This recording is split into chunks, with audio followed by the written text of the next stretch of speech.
Good evening, everyone, and thank you for joining us today. We're just giving a couple of minutes more for a few more people to join, and then we will start as soon as possible.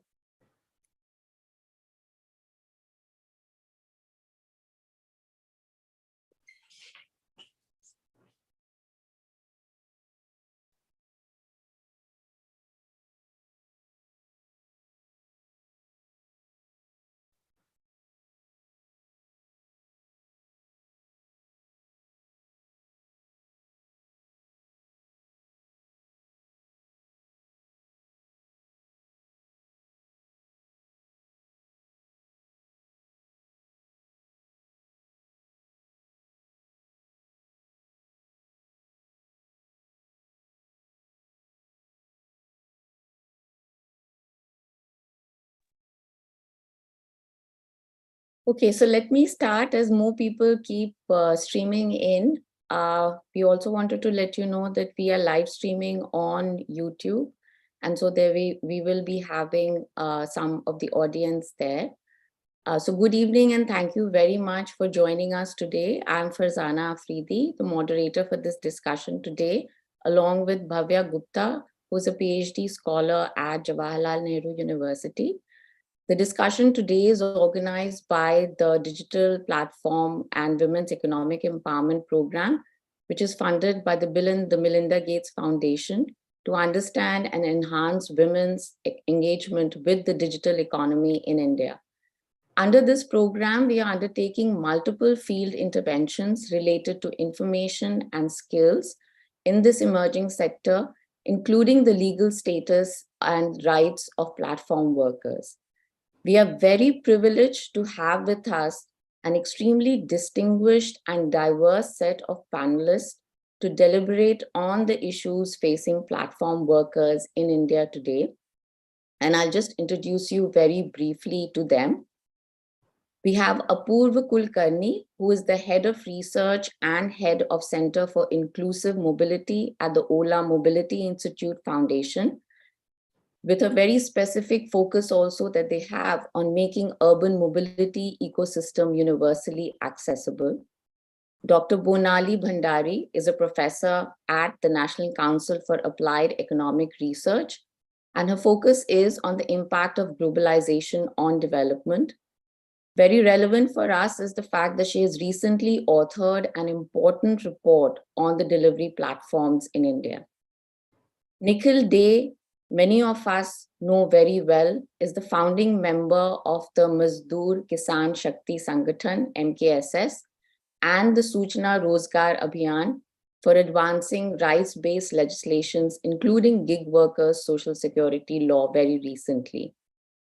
Dr. Shona Mitra is principal economist with the Initiative for What Works to Advance Women and Girls in the Economy, or IWAGE, and it is at the forefront of work which is emerging on empowering and improving women and girls' livelihood opportunities in India. And last but not the least, we are extremely happy to have with us Dr. Uma Rani, who's a senior economist at the research department of the International Labour Office. And she is an authority on the platform sector and has co-authored the flagship report of the ILO on digital labor platforms. Welcome to all of you, and thank you so much for giving us your valuable time to discuss this very important emerging issue in India's labor market. The way we are organizing the discussion today is to have about 45 minutes of the panelists answering questions and also having some organic discussions around this issue and bringing their perspectives to the table. We'll have about 10 to 15 minutes for audience question and answers. And since the audience cannot speak, please put in your questions, type them into the chat box, and we will take the questions from there after the discussion is over. So you can do it on a regular basis as the panelists are bringing their perspectives across. So just to put this issue in perspective, and we are, as I said, we have one of the authors of this one very very authoritative report on digital labor platforms, the ILO's 2021 flagship report, which highlighted the fact that there has been a tenfold increase in the number of digital labor platforms over the last decade in the world. And India is amongst the fastest growing countries, accounting for 8% of the world's labor market platforms. And according to a recent or last year's report by Niti Aayog, their estimate is that there are about 7 million platform workers in India, which is expected to grow to about 20 million in a decade or so. So that's a large chunk of our workforce. And so it's very important to discuss not just the fact that the platform sector provides an opportunity to improve employment opportunities in India, but it also raises several new challenges related to the workforce on these platforms. In particular, the fact that the nature of the work is still categorized as informal, whether they have security in terms of minimum wages and earnings, other social security benefits, guarantees, and issues related to workplace conditions. Particularly, of course, we are still figuring out how to define the workplace of these platform workers. So Uma, I just wanted to start with you first, given the very broad perspective that you have on this sector. We understand the digital platform workforce is very diverse and includes various types of work, from ride sharing to freelance tasks. So what, according to you, are some of the unifying issues faced by platform workers across these different contexts? And how do you think platform companies can address them? And we'll come to talking about the policies in government later. Thanks a lot, Farzana, for having me for this discussion. And before I jump into answering your question, there are 2 points that I thought are very important to lay down so that, we end up looking at the whole issue of platforms in a sense of saying, yes, employment generation. So, a whole lot of jobs will get destroyed. So I think that narrative needs to be put on the side. Because like you very rightly said, whether you talk about taxi drivers, domestic workers, freelance workers, software coders, or programmers, all of this exists in the traditional labor market, continues to exist in the traditional labor market today. It's just that platforms are coming in and trying to mediate these services between the consumers, clients, and the workers. I think this narrative needs to be set right. A differentiated factor you very rightly mentioned, and I think this is also something we need to keep in mind when we go into a discussion about platforms, is this is not just a low end, taxi driving, domestic workers, nurses, and all who are getting affected today, but it's also the high end. You're talking about legal specialists, patent specialists, software coders, programmers, finance analysts, data analysts who are getting affected. So there is a tendency for platformization of work that is happening. The unifying factor, irrespective of the sector you choose and irrespective of where it is based, I think the business model has certain very clear characteristics that defines the way it operates. First thing is you need to have a terms of service agreement, which needs to be signed up by a worker before they can even access work, which is unilaterally determined by the platform itself. This is across the globe, across all sectors. And that defines, in a sense, a lot of things with regard to how a worker needs to behave on these platforms. A second thing that is similar is the use of algorithmic management practices, from allocating of tasks to ensuring that the work is done to monitoring and rewarding. Now, what's very different within these algorithmic management practices is where in certain cases you have human element that's built in, like in the case of freelance workers, where you have an algorithm that does the matching, but then you have somebody from the platform company who will come and help the client choose from the final find that is taken. So there are human elements, but that's up to the interest of the platform that it decides.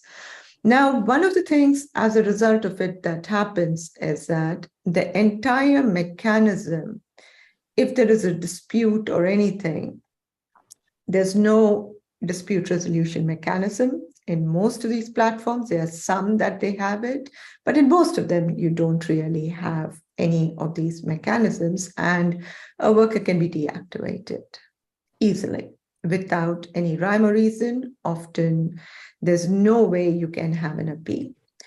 I think another unifying factor that you see, again, it varies depending upon the platform and depends upon the sector, is the charging of commission fees.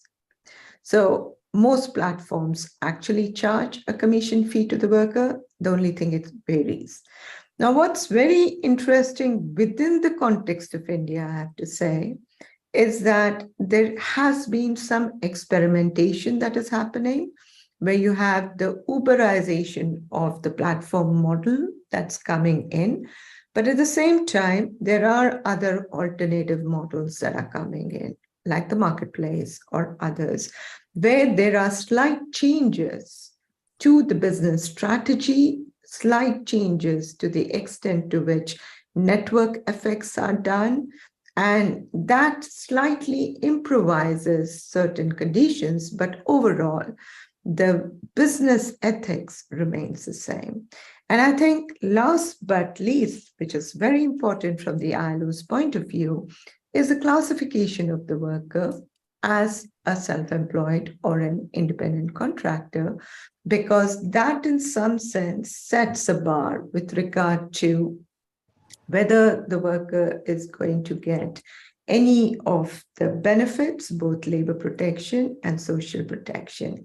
And the final thing that I'd like to raise, because this might be something important for others to pick up, is how all of these platforms, though they enter these different sectors, domestic services in the domestic work sector, taxis in the taxi sector, delivery in delivery, they all do not get themselves registered in those sectors. They register themselves as a tech company.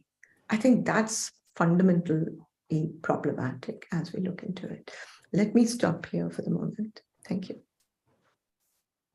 That's the great points to pick up on. I think Nikhil will be able to talk a little bit more from the Indian perspective, drawing on your recent remarkable achievement in relation to the enactment of the Rajasthan platform gig-based, the Platform-Based Gig Workers Act of 2023, which has been hailed across India as a path breaker. So how effectively, Nikhil, do you think this legislation addresses the concerns, particularly related to formalization, minimum wages, social security provision, some of these issues which Uma just mentioned, in the Indian context? So I think Uma has laid out a whole range of things that affect not just the way business is done, because that's obviously where this has all come from, but affects the way work is done. And therefore, just as she's tried to pick up on what are the unifying factors for business, for commerce, what are the unifying factors for the workers who are driving that commerce? And I think one of the very important things to understand that it is very work-based. Each one of those platforms are not something that is mechanization. Yeah, there is a tech aspect to it, and the tech aspect is the platform. And in that, there are 2-3 things. I mean, the 3 questions you've said, I'll try and address, and I'll try and be as quick as possible and brief as possible, because Uma's issues are many, and I think they need a lot of thought, and maybe today we'll just sort of touch upon them. But I think what one needs to understand, first I'll deal with some of the questions that you are talking about, and then I'll talk about some of the others that Uma has raised. So the 3 questions, social security, let's start with, because at least there is a consensus, at least a spoken consensus. particularly in a country like India, when it comes to workers, that if you do not meet social security concerns, that's unacceptable. Even the platforms say that in all discussions. Some of them say, oh, but we are doing insurance, we're doing something else. But the fact of the matter is, if you go amongst the workers, you'll see, particularly again in countries like India, because there's such large numbers at the low end, what Uma talked about, that they are actually working very long hours, not being able to make ends meet. And when they come onto the platform, there's one story, but little later, the story changes a lot. Now, how does the story change? It's because they are controlled. And Uma, a little bit there, I have a question, that they are controlled by algorithms, which is a human element. There is nothing algorithmic about an algorithm, except the fact that it does what the human being wants. And then, yes, you have a mix of the algorithm and the human being as well. And which is why you have what you call deactivating workers, what the workers call ID block ho gaya. So where there is any kind of conflict, the numbers of people, conflict or disputes, the numbers of people whose IDs get blocked, which is basically firing someone. So the second part, there is a consensus on social security. I think the Rajasthan law provided a fabulous breakthrough in being able to say, how do you secure basic social security rights? What exactly they will be will come a little bit, I'll talk about a bit later.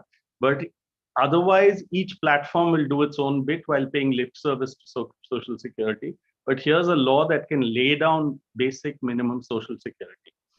Second part is regulation, which this law does not actually do that much of, and which is a crying need, which is why you have long working hours, you have all kinds of unfair relationships. And the unfair relationships come from, and there's a very interesting sort of, it's a metaphor, not a metaphor, but it's an example that comes when the discussions were going on about the Rajasthan law with all stakeholders, everyone in the room. And the platform people said, but this is all data that will, if we give it to the government, privacy issues will be affected. Two things were said by some of the platform workers who had been trying to organize for a long time. Number one, they said, for the first time, we are meeting a human being on the other side. In years, in almost a decade or longer of trying to negotiate. We only are talking to apps. We are only given methods of registering our complaint on an app and we get an answer from there. We don't talk to people, which you normally do in any relationship, whether it's work or contract. The second thing they said is my data is kept private from me.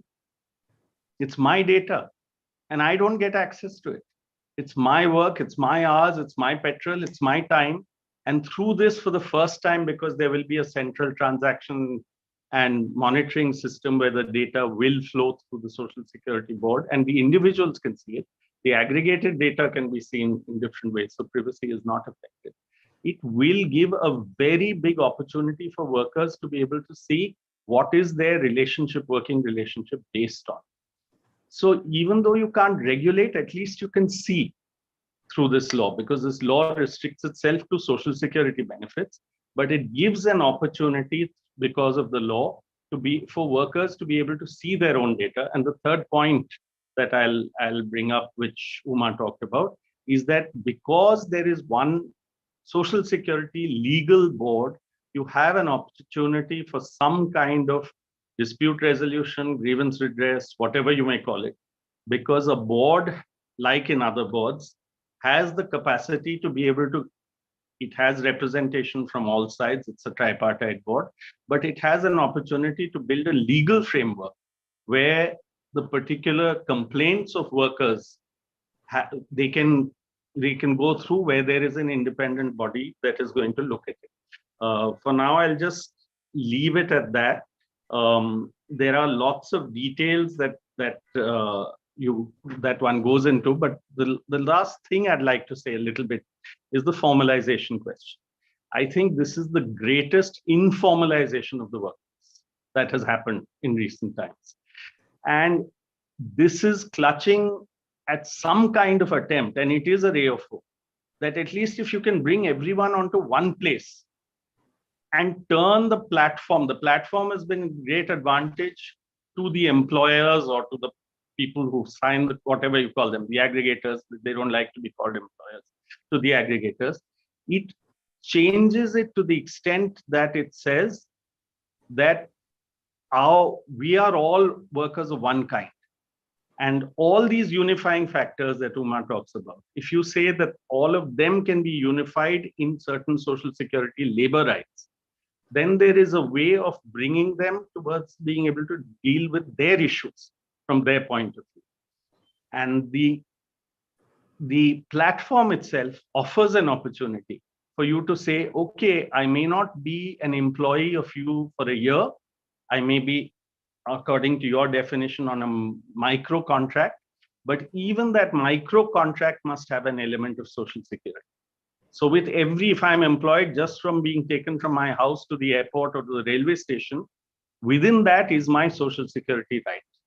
So the fact that I'm on a digital platform gives me an opportunity to say, built into that must be my social security rights into every bit of my transaction. And that in our understanding is a breakthrough which we have to see how well it is.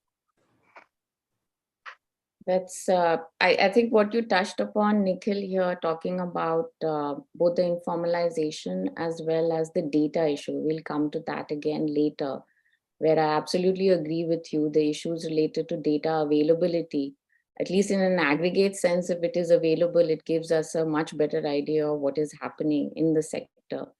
And I think, we have now here with us also Apurva, who will be able to give us a perspective from the side of the platforms, coming from the research think tank of the Ola Mobility Institute, which has an understanding both of the worker perspective as well as the aggregator sides in the platform economy. So Apurva, I wanted to ask you, what do you think are the key considerations to deliver worker welfare and all of these issues that both Nikhil and Uma have touched upon, but at the same time balance the sustainability of the platform economy at large? Because the moment we start talking about regulation, there would be some concerns about, is this going to affect the growth of the sector? And there have been some issues which we'll talk about later, for example, in Europe, where regulation has led to some of these platforms exiting the market itself. So just from your perspective, where do you think, where does the balance lie? Thank you, Fardanaji, for the question and for having me. I'd like to start by making a small correction in that I am from OMI Foundation. We are an independent, non-partisan think tank. We do policy research and social innovation work. So I think there's a small update in the name of the organization, perhaps, which is required. To respond to your questions, OMI Foundation has been conducting some of the earliest and most comprehensive research in the platform economy space, which gives us a robust understanding of both the aggregator and the worker side. We've learned through our research that aggregators or platform businesses, for instance, maximize use of idle asset and unlock many, many livelihood opportunities. For the workers themselves, platform work is attractive and valuable because it gives them the flexibility, the entrepreneurial nature of work, as well as higher earning opportunities than their counterparts in the informal space. For instance, our research has shown that platform drivers earn 25% more per hour of work as compared to their informal counterparts. And this is very important because many of these people are primary bread earners and support large number of people. These platforms also facilitate livelihood for women, as well as help in increasing digital proficiency. So there are other benefits that come out of this. The platform businesses themselves are subjected to the same demand and supply market forces, as well as regulations from the government, much like the other spaces. And as a result of which, the platform worker on one end enjoys the higher remuneration that is earned because of the increasing demand on one hand, but also on the other hand is protected from there's a floor. For example, in the ride-sharing industry, the RTO specifies a fare chart which needs to be accepted while pricing and payments, which these companies have to abide by. So there is this equation of demand and supply as well as market regulation that the platform businesses have to work with, and that benefits the platform workers in turn. On the social protection front, even before the Code on Social Security came into being, the workers were given accident benefits and healthcare protection of different ways. Having said that, I think the Code on Social Security itself is a monumental step because it does put in place various social protection measures that should be in place on one hand, and on the other hand, also recognizes platform work as a separate category of work, which will then allow tailored solution for this space. Over here, there are a few considerations that I would like to highlight. Number one is that as we are going ahead, we see central and state regulations come into place.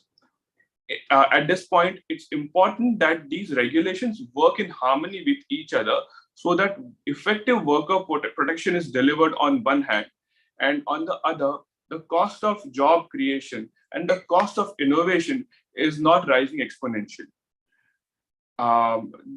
There's another element that I'd like to highlight, which is the platform worker behavior. A platform worker today works with multiple platforms and engages in platform as well as non-platform work within the span of a day, week, month, and year. And therefore, the social protection architecture that is being developed needs to take this reality into consideration. The protection mechanism has to be portable and continuous, whether the worker works with one platform or the other, whether the worker works in one city or state or other. That continuity is extremely important for the worker. The subsequent consideration that I'd like to highlight over here is that there is a reason for us to bring in innovative mechanisms into play rather than relying on traditional mechanisms which were more suited for employment paradigm.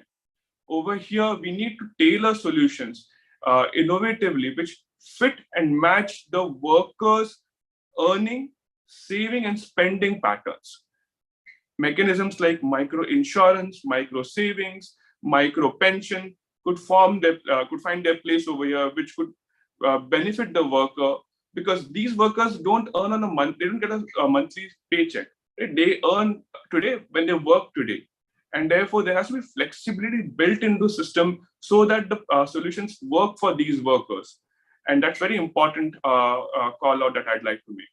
I'd like to make two last call outs, which is to begin with, there are many government schemes which are in existence, which are made available to informal workers. They can also be extended to platform workers, but they have a certain ceiling on income, for example, 21,000 of vehicle ownership, and that needs to be revisited so that the full benefit of these schemes and the money that's been collected in their corpus is made available to the workers at large. Lastly, through our research and worker interactions, we have realized that there is a strong desire for the worker to get the money in hand today as against save and invest in the future for a rainy day. And there is an urgent need to sensitize the workers to make them aware of the benefits and the importance of some of these mechanisms so that they are also able to fully partake in this evolving infrastructure. The social protection or worker welfare needs to will be effectively delivered when all three parties, which is the government, the industry, which is the aggregators, and the platform workers themselves come together and not only support but also contribute towards this. And I think that is going to unlock the social protection in its true sense, worker welfare in the true sense. I hope I've answered your questions. Thank you so much, Abu. That was very illuminating. Particularly, I was taken in by the point that you made about the portability of any protection that is being offered by the workers. Because in this new paradigm, the whole idea is that in the platform sector is that the worker is completely mobile. So it's and that becomes a big issue here. So I think for that, it's very interesting now to go ahead and talk to Bonali, because Bonali has particularly looked at the delivery sector where mobility issues become really pertinent. And so Bonali, we understand the delivery is one of the fastest growing areas when it comes to the platform sector for providing employment in India. And you recently came out with this report at NCAR. So in terms of the discussion that we've had so far, can you shed some more light specifically on the work environment in the delivery sector and the issues that workers in this sector are facing, since this is expected to expand at a very fast rate in terms of the kinds of work that people are doing, the workers are doing on the platform arena?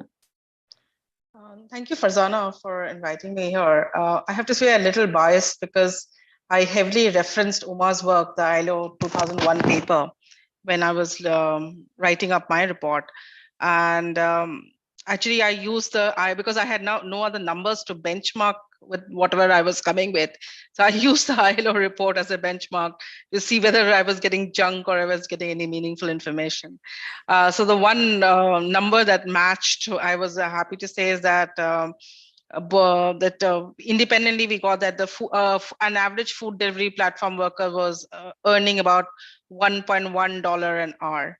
So, and that is close to what Uma had found in her 2021 report. It was a very similar report for all of us.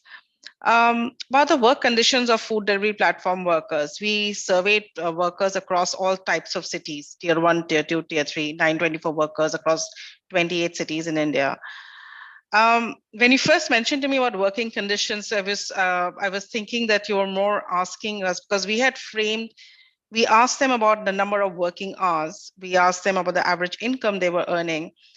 And we also asked them we wanted to ask questions about formality and informality.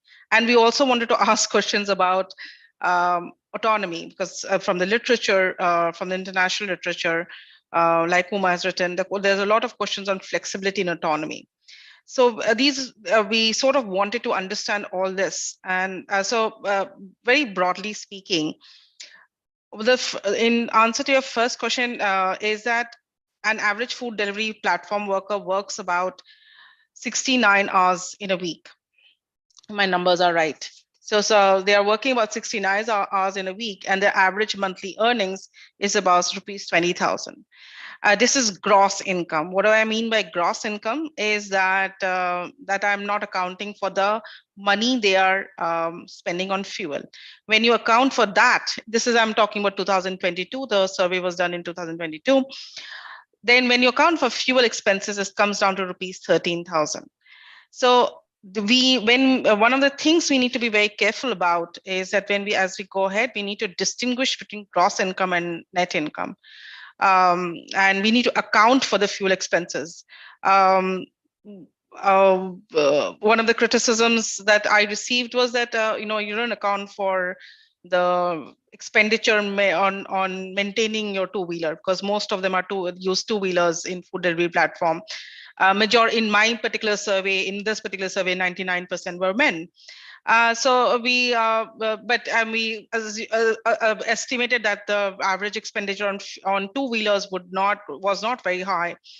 But I'm presuming that the average expenditure on other vehicles or four-wheelers would be higher. So we need to take into account for those kind of issues. So that's what the average monthly income was. So once you account for fuel expenses and once you accounted for household expenditure, we didn't get into the detailed questions about household expenditure. As you know, asking them is very tough. We pretty much showed that there was almost negative saving or zero savings in that particular year. They were doing slightly better in 2019, but by 2022, when fuel prices were very high, it affected the workers it was very challenging for the workers. So that's the numbers per se. Yes, there are part-time workers, there are workers working on 5-hour shifts or special weekends. And then there are workers who are working on 12-hour shifts. And now there's always a difference in the terminology because their waiting time. We heard that workers were complaining that they had to wait a lot between orders in tier 2 and tier 3 cities. So, and or if the orders are ready, the restaurants take a lot of time in preparing the orders. So we had asked them questions about that, and that waiting time is there now. And sometimes that waiting time can be perceived as an idle time. But as economists, we know that just because it's lunchtime does not mean that you're not working, or so it is included in the working hours. So totally when you look at those hours, the number of hours is still quite a lot, and you were working 6 days a week. So that's one. I mean, there are nuances within nuances. I just wanted to emphasize that as we analyze the food delivery platform work, especially. The second thing is when we looked at informality and formality, we use the informality literature in India and otherwise that to assess what is informality. So we said there are 4 criteria for informality. There is whether there is paid work, whether there's a contract, whether there is you have a paid leave, whether you get some social security, employer provided social security. And what we find there is that the platform work is at least giving you some task-based contract, if not tenure-based contract, a written contract. And it is giving majority of the workers were without health insurance. At least here in this particular company, they gave accident insurance, and other companies are now giving other health insurance, and life insurance is also given. And the other thing what we find is there is no paid leave, and of course there are no pensions.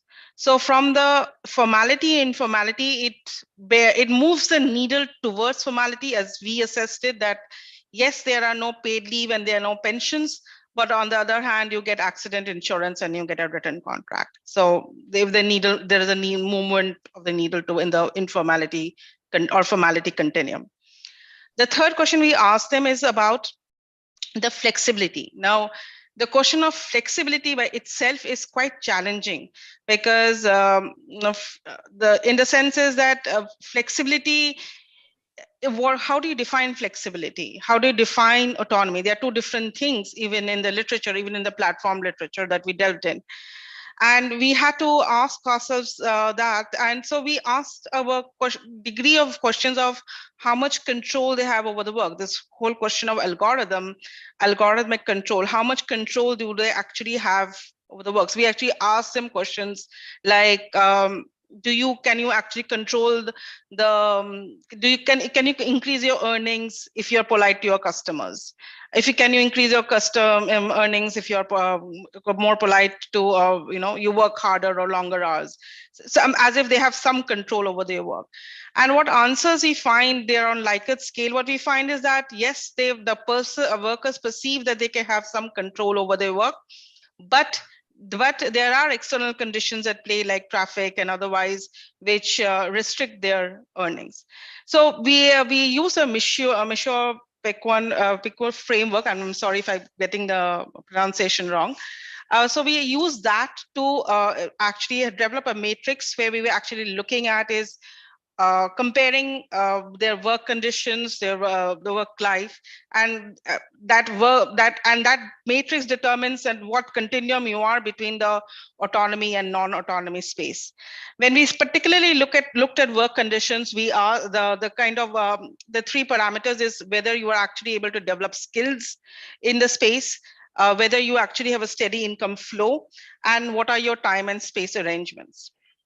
One of the things on the other side, what we find is that on the work content, we find that platforms, as per the workers, and this is a general result, as per the workers were not particularly perceived that the platforms were not particularly helpful to them or were available to them in the times of need.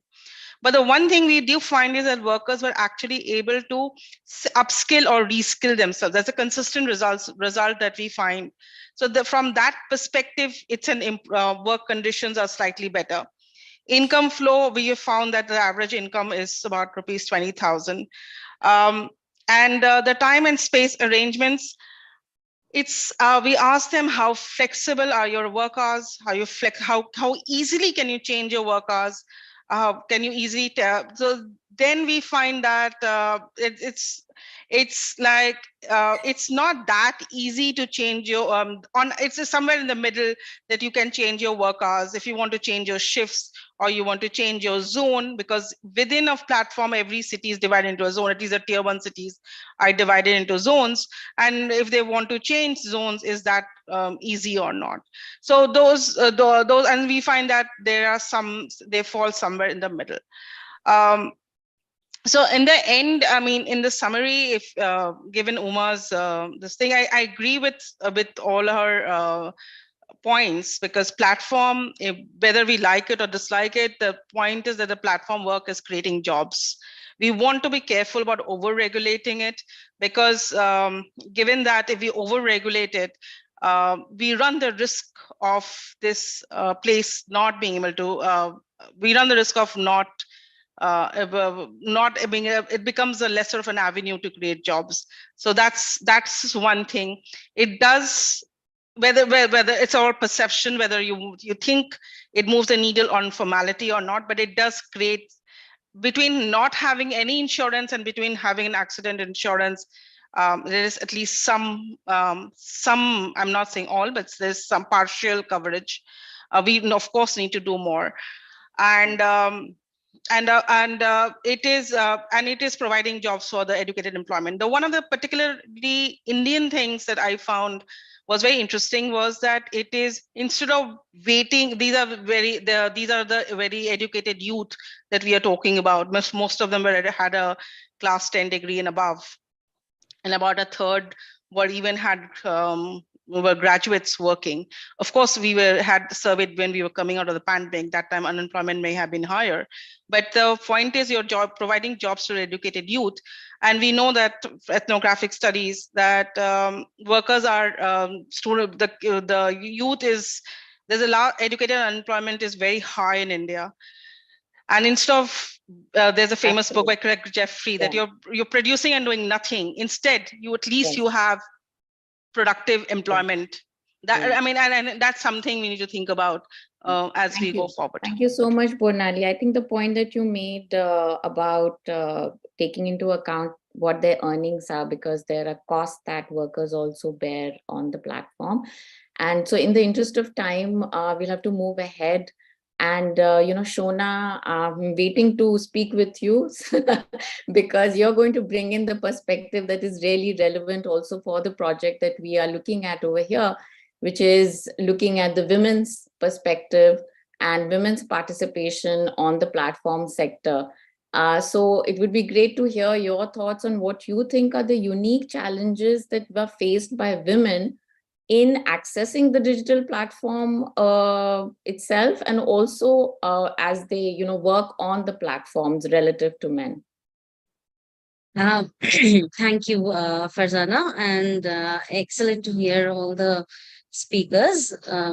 Yes, of course. I think I'll begin by saying that iWage was actually one of the first to connect with Urban Company, which was Urban Clap, in a pre-COVID period, to work and understand how platform work impacts women's labor force conditions, working conditions, and how is it actually creating new jobs for women, different kinds of jobs for women. And just to set the record straight, we approached the Urban Company because we wanted to get some stakeholder interviews from them.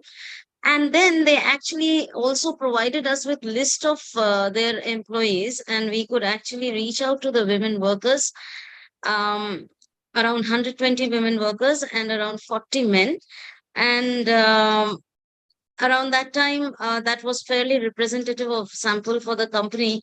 And what we found, I mean, we did a very rapid survey, and what we actually found were very interesting things, which has been corroborated in subsequent studies. One of the important things, and which is coming out from Bornali's points also, one of the important, and we looked at platforms on service deliveries, not the whole range of work. So, and very specifically into a segment of women beauty salon workers, spa workers, and all of that, because Urban Company caters to that. And what we found was one of the interesting things, that while when we surveyed the women, asking them that why are you shifting from working in a physical parlor into a platform work, one of the most important answers that we got among our options was, we had this autonomy on time use, and which was very, very dear to women, because they also have to carry on their care work responsibilities, their responsibilities at home, the household chores and all. And then we actually thought that, okay, flexibility was actually one of the attractive options. And then we moved on to the questions on earnings and incomes from the platforms. And we realized that on an average, a woman would work for 2 to 5 hours a day. And the earnings were around rupees 500 to 1200 per day with those hours. And this was 2019. And if they wanted to increase their earnings, they had to work for at least 7 to 8 hours in a day. And that actually, which means that there was a trade-off between the flexibility component of time use and between earnings. So if the woman wanted to increase her earnings, she would have to forego her flexibility component and work for higher hours. And that's something that struck us, because there was no other way in which she could improve her earnings to a substantial level. Now, this earning that we are reporting is actually not deducted for transport cost and the input cost that the women had to bear, because they had to use some fixed materials for all the services that they were providing. So this was one of the very important findings that we got, and this got corroborated later by many ways. So in addition to all the things that have been said in terms of control by algorithms and not being flexible enough for the men, for women, I think increasing earnings came at a cost of their flexibility and their responsibilities, foregoing their responsibilities or arranging for their responsibilities of care work back home. So that was one of the major unique challenges that women were facing in order to access the platform work. The second thing that we identified was in terms of accessing the platforms. So we are aware about the digital gap, the gender inequality and the digital gap, and access to smartphones by women. And women, young urban women who wanted to really access these platforms had to really make an investment of substantial amount to buy a smartphone to be able to join the platform work. And that was kind of a challenge for that cohort of young women who were coming from almost informal, from the informal labor market or from semi-formal labor markets, but really having to put together a lump sum amount of money to make that investment of acquiring a smartphone to access the platform. And lastly, what we also found was, and as Uma would say, that this platform work is not outside the labor market. It actually reproduces the physical characteristics of the labor market online. And that was one of the other challenges that women faced, that the kind and the type of works were very limited in the platform. They were restricted to domestic work. They were restricted to beauty and salon services. They were restricted to, all the work that women are usually found doing in the physical space. So having said that, the the other thing, and I don't want to take much time because many things have been said and I can come back later. But I think one of the things that we have been struggling was to understand, and later after the study, and of course, looking at Uma's work, phenomenal work, Gornali's report, OMI, several rounds of reports from OMI Foundation, we have been trying to understand where is the data? Where is the data of new jobs being created? Because if we also look at Sabina Diwan's work, she is actually talking about the fact that new jobs are not being created. It is a replication and recreation of the work that is happening at the that was there already existing at the physical space. It is just merely shifting online. So are we creating new jobs by using technology, by using the platforms? And I think that is a question that we are currently trying to really look at. And we would also probably be helped by what you are working on, Farzana, in your digital platform project, that we are really, there's a dearth of data, and we really need to understand whether platforms are really creating new jobs. If they are creating, what are those new jobs, and what would be the requisite amount of skills necessary to access those new types of jobs? Because the older skills are being used to replicate the physical space into the online space. So I'm going to just stop here by highlighting these basic points. Thank you so much, Shona. I think you made excellent points, and the most important being how women are still relegated to the traditional jobs, even in the platform sector. And very importantly, a lot of these are already existing in the physical space. So what are these new jobs which are being created? And with that, I'll pass it now to Bhavya to ask the second round of questions, and we'll probably have to make it faster because you've taken a lot of time over the first round. So over to you, Bhavya. Thank you, Farzana. Taking a cue from the first round of variety of questions, we have already touched on diverse topics and almost all encompassing issues. My first question is to you, Apoorv. You have spoken about the portability of social security mechanisms.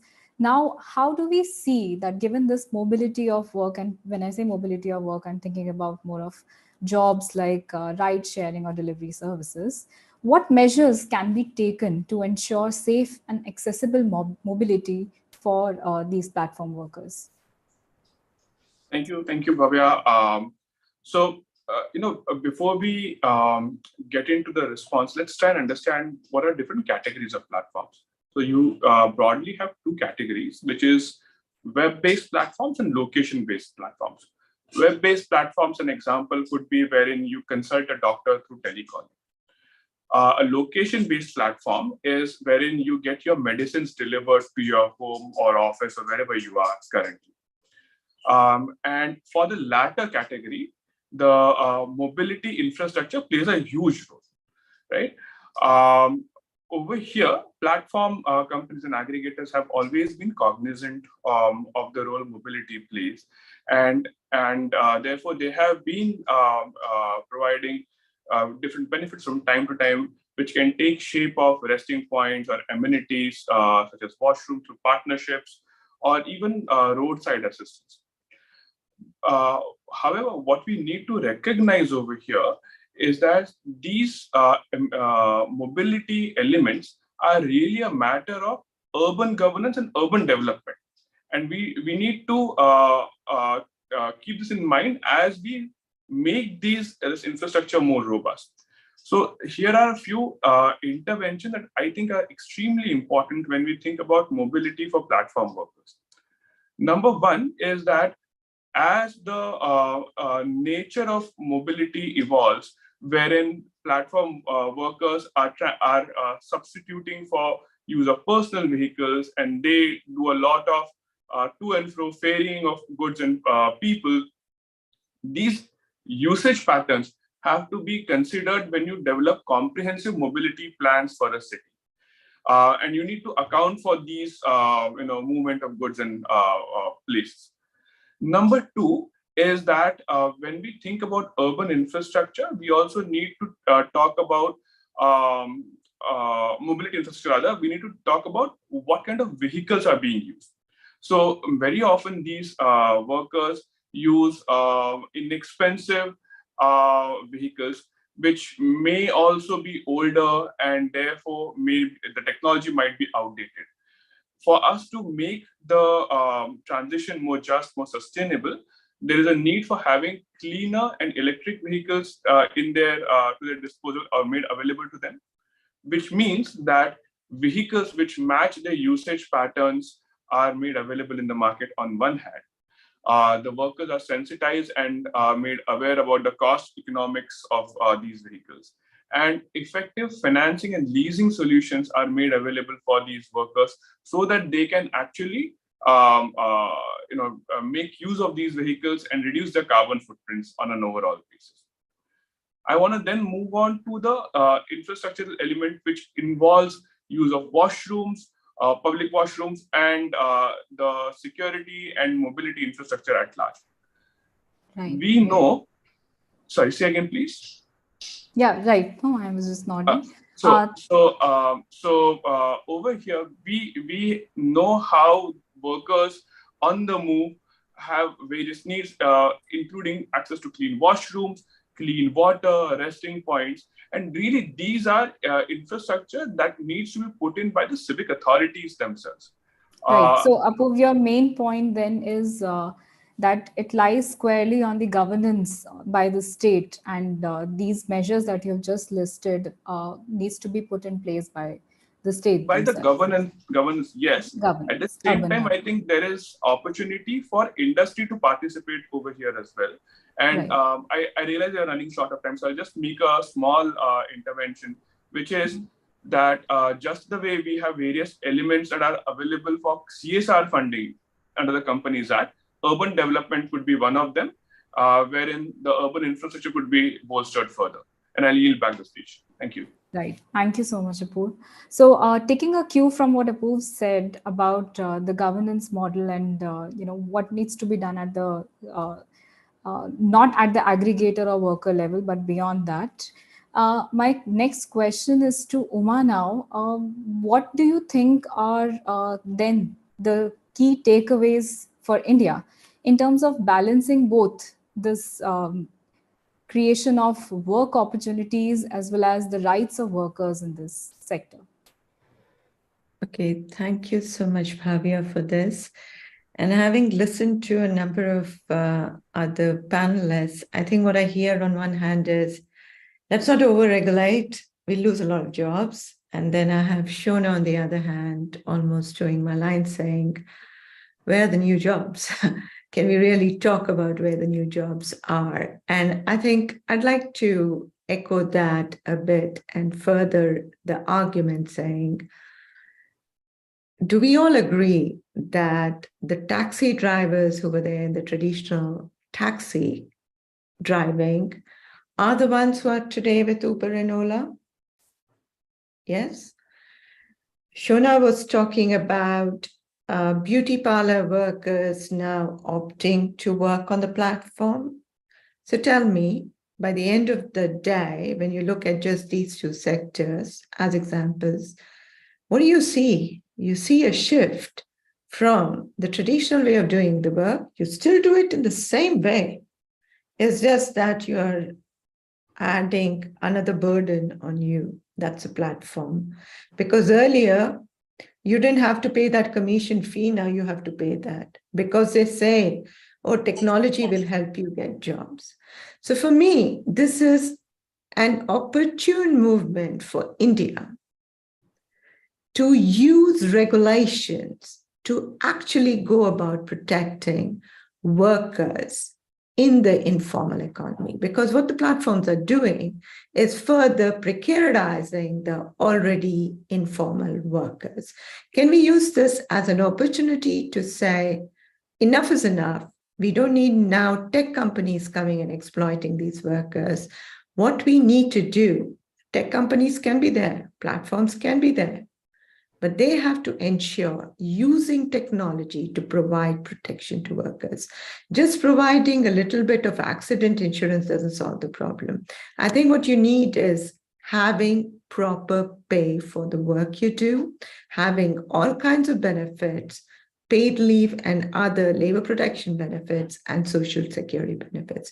So I think the Rajasthan bill is a good start, but a lot more needs to be achieved.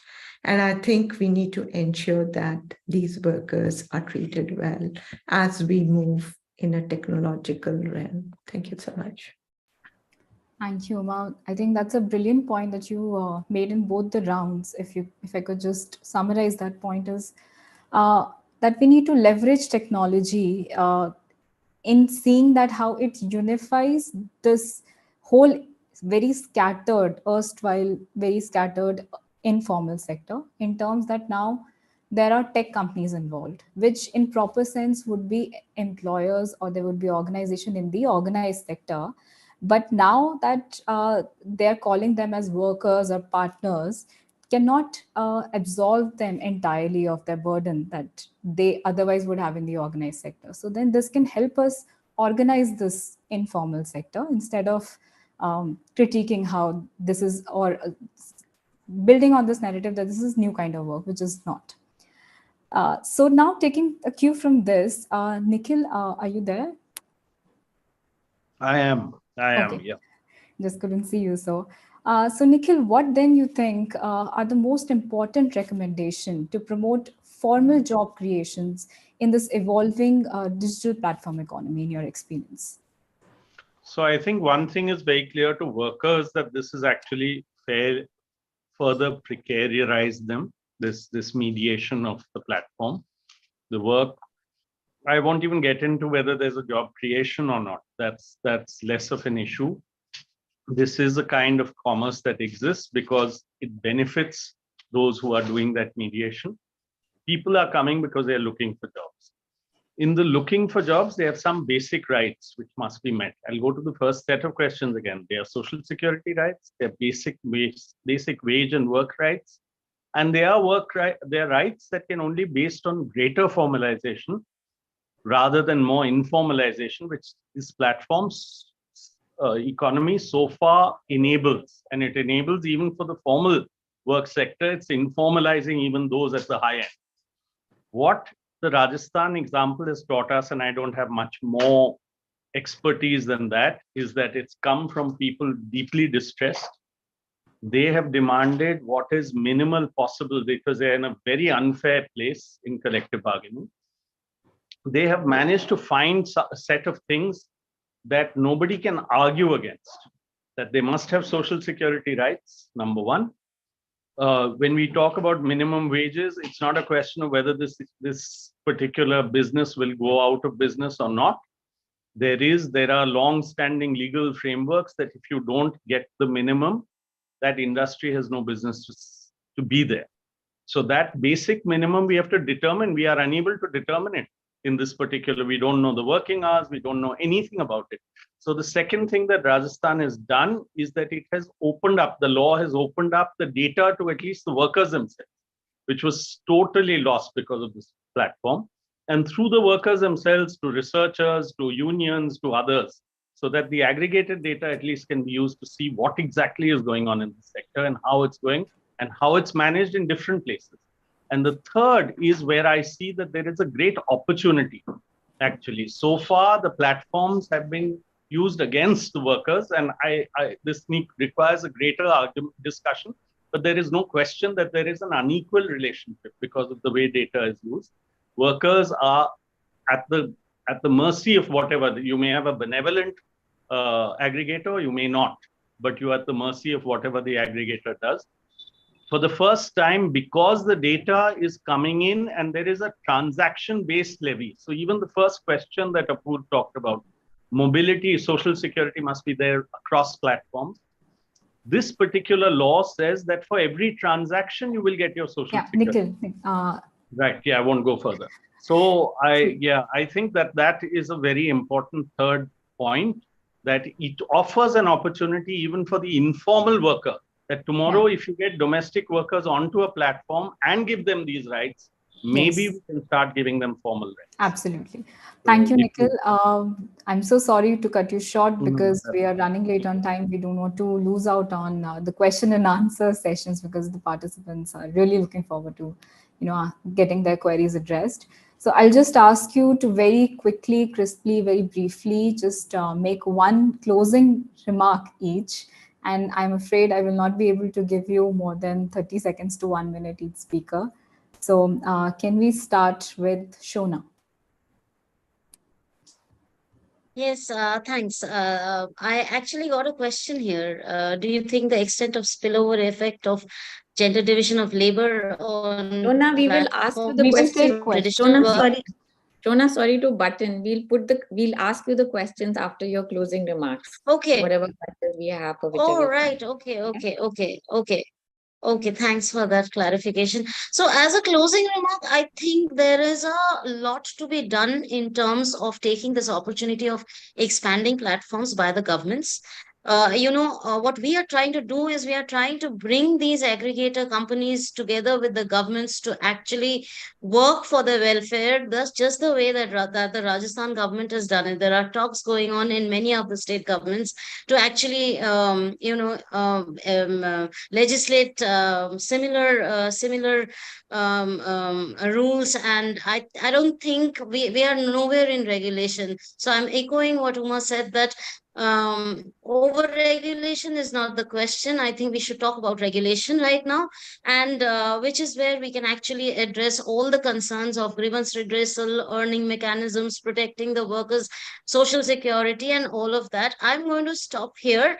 But there is one gender concern that needs to be highlighted in the platform work, is there is always and there will always be this very different skilling differentials that actually continue from the occupations, the traditional occupations that women do. And if there is an opportunity to cut down on that, that bridge that gap or close that gap in skilling between men and women, and between boys and girls, and try to diversify the occupational patterns, it is also, this is also the time to do that. Right. Thank you, Shona. So that's a really good suggestion, because the new proposed codes, the 4 labor codes that consolidate existing legislations of 2020, which are yet to come into effect in India, do not take this into consideration well. So Professor Bonali, now what would be your recommendation for if such existing codes were revised before being enacted? More than the enactment of the codes, I think one of the key things is we need to go back and ask ourselves, and this Uma's question, are they independent workers or are they employers or employees? I think that question needs to be asked. Right now, we're not even asking that. And I think even the Rajasthan law that way falters on that. But I think the 2 key messages that I would like to leave behind is that from what I learned in food delivery platform workers, is that they came from a variety of work. It's not that they came and they were leaving also. Exit was quite high. I'm sure that's not right. Sure, that's not true about other types of platform work. 2 key messages is that for food delivery platform work, I don't think so we should just look at social security, but we should look at upskilling and reskilling. We have to look at them together for food delivery platform workers in general also. And the second message is that while we design systems across 36 states and UTs, it takes forever. Why not at least get our existing why not get our platform workers into our existing social security schemes? At least they will have something. We could work on them to remove the barriers to access, like Ayushman Bharat, rations, health, and so on and so forth. I think it's very, given the average is 20,000 or 13,000, it is imperative that we get them onto something now rather than later. Let's stop here. Thank you. Thank you, Bonali. Uma, what would be your closing remark on this? I have a lot of things to say, but let me be very picky and say that I'd be very keen if the government could actually get the platforms to openly and transparently share the data about the number of people who actually use these platforms on a regular basis, amount of income they earn, and what their status is. If we could get that, that would be really super that would be important for us powerful. to make regulation. Absolutely Thank you. echo what you're saying, Uma, and coming from Nikhil's views also, that we have absolute, we don't know what we are operating with, because this has to be built into the regulations in terms of making data available. Right. Apurv, can we have your concluding remarks, please? I'll make a few points and I'll be brief. Number one is platform work has unique characteristics which are very distinct from employment, and the Code on Social Security has an excellent job of recognizing that. It will allow us to make tailored solutions for the platform economy. Number two is, as laws at center and state come up, there needs to be harmonization. So effective worker protection, worker welfare is delivered, which is portable and continuous, at the same time balancing the cost of job creation and cost of innovation. Number three is, we cannot go after looking for a nail with the hammer that we have in hand. We need to use the right tool for the right job, and therefore there's need for innovation and market-driven solution for tailoring solutions, right from insurance, saving, pension, and so on, for platform work tailored to fit their savings, earnings, and spending patterns. And number four is, there is a role and responsibility for all parties over here, right from government, the aggregators, and platform workers themselves, to make sure that there is an effective, sustainable, and meaningful social protection infrastructure laid out for the benefit of the platform workers themselves. Right. Thank you, Apurv, for those crisp points. Very helpful. Lastly, but not the least, Nikhil, if you could please also recommend or just present your closing I'll do remarks. it in the context of the Code on Social Security. The problem with the Code on Social Security is it lays down not just minimum, but also maximum. There's much, much more that needs to be done. The Rajasthan law is just one step. Much more needs to be done. And by the way, it is true, the employer-employee relationship was not what the campaign certainly asked for that. Finally, the draft that the government brought used this Code on Social Security language. But I'm saying that Rajasthan is one step. The Code on Social Security's problem is that it lays down a very narrow framework within which just Social Security will be done. Workers need regulation, they need access to data, they need grievance redress and their rights as workers, and only then can any industry survive. If we are talking about formalization, we need to look at this platform framework as something that has informalized, but now needs to be an opportunity for workers to formalize. And there, they will have to get access to data. They will have to have government on their side. And they will have a place where they can come together in a common place. That's what the Social Security Board attempts to do, but we can find other ways and means of doing that. But we have to be able to look at government on the side of workers for their rights to be enabled. Yeah. Thank you, Nikhil. Thank you, everyone, for those enlightening remarks. Farzana, would you want to take over the question? I just wanted to summarize this entire discussion. For me, I feel that I learned a lot, absolutely. And I'm saying this really honestly. I feel that there's been a transformation in my thinking, starting from, when we started the discussion to now, in terms of, the fact that you have this opportunity here to address the issue faced by the entire informal sector in India.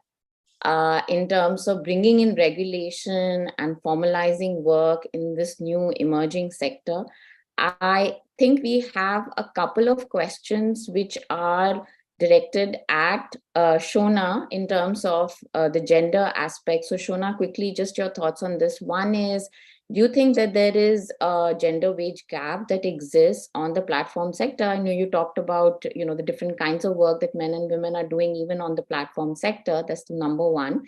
And second, do you think that over time there is, you talked about the fact that traditional work is spilling over to the platform sector for women as well. Do you see a scope for that spillover to reduce over time? And I think in that context, you talked about skilling and how it's important to skill women so that they can also adopt to these new jobs. So quickly, just if in a few seconds. Just in 10 seconds, I would just like to say that one, gender wage gap would actually is something that I said, it's reproduced from the physical space, so that exists. And the second thing on whether the platform is going to reduce the gender division of labor, well, as I said in my previous thing, that this remarks that it's going to reduce only if we try to, and only if we want to close the gaps. And that is not the technology's responsibility. It is our responsibility to ensure that we have this opportunity where we can ensure that women can take up some roles in the labor market that they have not done traditionally. But for that, we have to work. The technology is not going to be doing it for us. It can at best enable us to do so. So, yeah. Yeah, thanks. Thanks so much, Shona. I'm going to ask now both Nikhil and Uma. Sorry, excuse me, Farzana ji, I'm so sorry. I actually have to excuse myself. Absolutely, Apur. Thank you so much for staying beyond by 10-15 minutes. We know you have to go for a meeting. Really appreciate your your perspective and all the answers that you gave. Thank you so much. We really appreciate your time. The pleasure was mine, and it was a learning opportunity for me as well. Thank you. If there are any questions, I'm happy to answer them over Absolutely, we'll let you know over email. Thank you. Nikhil and Uma, we talked about the fact that it's not, a worker doesn't necessarily just work on one particular platform. A worker may be working on multiple platforms. And so obviously an overarching regulatory framework addresses that. So there's this one question about, how do you take into account the fact that workers are working on multiple platforms? And that brings into the question also about the portability of benefits and all of these regulations. Yeah, can I, Uma, yes. go just again, whether the Rajasthan law will work or not remains to be seen. But the Rajasthan law says that all aggregators in the state, platform-based aggregators, will register within 60 days of the law coming into effect. So we need to see that. And in the meanwhile, there is a possibility of self-registration, but as soon as the aggregators come on, using APIs, all data of anyone who has been on that platform even once in the last 3 months is supposed to flow to the government, to the Social Security Board. So there's auto-registration of all workers. And with a unique ID, which is all this digital governance space, which has been used against people so much, can you turn it on so that I may have done one ride on Ola, but I get registered on the Social Security Board forever? Because I may do other rides, I have a unique number, and wherever I ride, it comes in. So two things happen. I get auto-registration, number one, and number two, all workers on all platforms come in. And what we are currently doing and what's happening is self-registration. I just give one transaction proof in a bank that I've received from Uber or Ola or Swiggy or Zomato, something, or Amazon, something into my account, and government is registering. And as soon as a 60-day period comes, it will have that whole range of platforms that are working in the state to be able to ensure that they get registered. Now, of course, between law and reality, there's a large gap that happens, but at least there's a theoretical step which enables this. And therefore, my rights get, wherever I am, for however long I am, my rights flow for that period. So it's something the platform can't argue against, and it's something that workers at least will know that wherever they go, the component of their right is protected. Last quick thing that what Bomali was saying was that we need to make sure that those existing schemes like Ayushman get covered. The first two schemes that Rajasthan has done is it said everyone registered will get covered by Rajasthan's Chiranjeevi, which is Ayushman into 5 because it's 25 lakhs per family. Death insurance, accident insurance, all automatically as the first scheme for anyone who gets registered. And then there are specific schemes depending on each worker and what they contribute. So anyway, there's a lot that needs to go into what will work or not. But anyway, right. No, that's very illuminating, Nikhil, to know the details about the Rajasthan law. Uma? I think Nikhil has covered quite a bit, and I would only add by saying that it's all possible. If you look at the Uruguay experiment that is going on, very clearly they have done exactly what Rajasthan has adopted. That is, any worker who's working on platform, they get automatically registered with their social security system, and you know how much your earnings, and then automatically the contributions come. Estonia, on the other hand, has again tried. So, if you argue saying that workers work on multiple platforms, not just in the same sector, but multiple sectors, all your incomes can be registered. Today, everything is through a bank account, the payments, or through other payment means. So, you can also record the income. So they're using it to also ensure that, to understand what is the kind of incomes that are coming in and what is taxable within that. So I think India is moving towards very clearly having an ID card for all. You can link it with the social security and ensure that, workers get their due benefits. Okay, I think there's one last question that Bhavya wants to ask. Bhavya, go ahead. Thank you, Farzana. So I think I'll put this question at large, but also specifically to Shona, because we've been talking about women's economic empowerment. And Shona, you made a point regarding flexibility of work and how does it interact with the gendering of roles, with women having disproportionate responsibility of care. So then how do we recommend some of the policy recommendations that can be made? What are the policy recommendations that can be made in this regard that does not negatively affect those already, exacerbated gender division rules? Because the digital platform affords flexibility. So how can we prevent that from happening? If I understood your question correctly, then I would say that when we talk about regulation, it is all about protecting the workers' rights, which doesn't really come in between their being able to access the platform and access the jobs. And for women, I think the barriers are, we all know what the barriers are, those who are working on gender labor spaces, that one of the important barriers come in the form of unpaid care work that they perform. And facilitating and enabling that is very important, be it by the government or be it by extended family support, but that needs to be enabled and that needs to be reduced and taken care of for other women to be able to come out and work. And that is the same scenario for the platform work. There is nothing different in that. The flexibility component gives them the choice to make whether they want to outsource their care work or whether they want to do it themselves and earn a little less, work for a few lesser hours. And I think that choice is somewhat empowering. That choice should be there. So platforms cannot have 9 to 5 kind of jobs where women remain fixed within the time hours. And that component will remain.